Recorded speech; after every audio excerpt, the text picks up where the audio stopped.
Saudi Arabia led the United Arab Emirates, Egypt, and Bahrain in cutting ties with Qatar in June, accusing it of bankrolling Islamist extremist groups and of being too close to regional rival Iran. Doha denies the accusations. The Crown Prince welcomed this desire, the Saudi press agency, SPA, initially reported, adding, details will be announced after Saudi Arabia reaches an agreement with UAE and Bahrain and Egypt. But the prospect of a thaw quickly died down after SPA subsequently accused Qatar's state media of wrongly implying that Saudi Arabia had initiated the outreach. The contact was at the request of Qatar and its request for dialogue, SPA said, citing a Saudi Foreign Ministry official. Qatar is not serious in dialogue and continues its previous policies. The Kingdom of Saudi Arabia declares that any dialogue with Qatar shall be suspended until a clear statement explaining its position is made in public. The development came after U.S. President Donald Trump on Friday spoke separately with the leaders of Saudi Arabia, Qatar, and the UAE. The president underscored that unity among the United States Arab partners is essential to promoting regional stability and countering the threat of Iran, the White House said.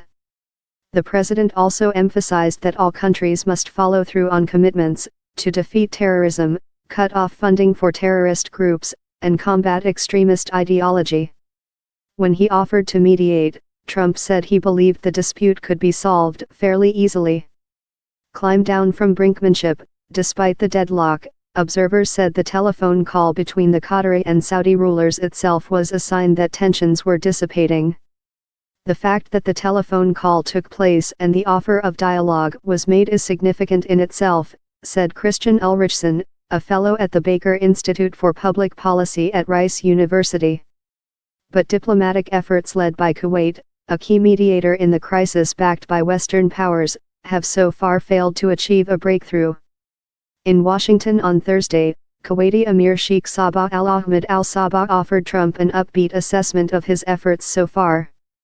But in a statement early Friday, the Saudi-led bloc showed no signs of backing down as it questioned the Kuwaiti Emir's statement that Qatar would be willing to accept their 13 demands.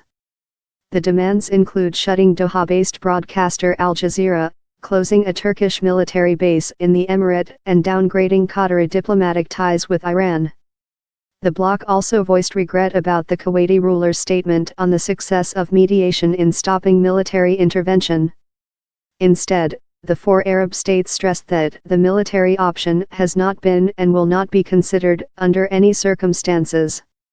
Riyadh and Doha are both key allies of the United States, which has sent mixed signals on its policy towards the nations.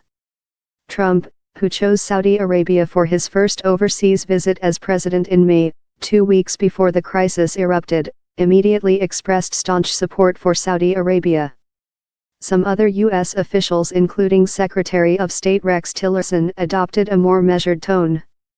Qatar hosts a huge U.S. air base, home to the headquarters of CENTCOM, the regional command which leads operations against the Islamic State jihadist group.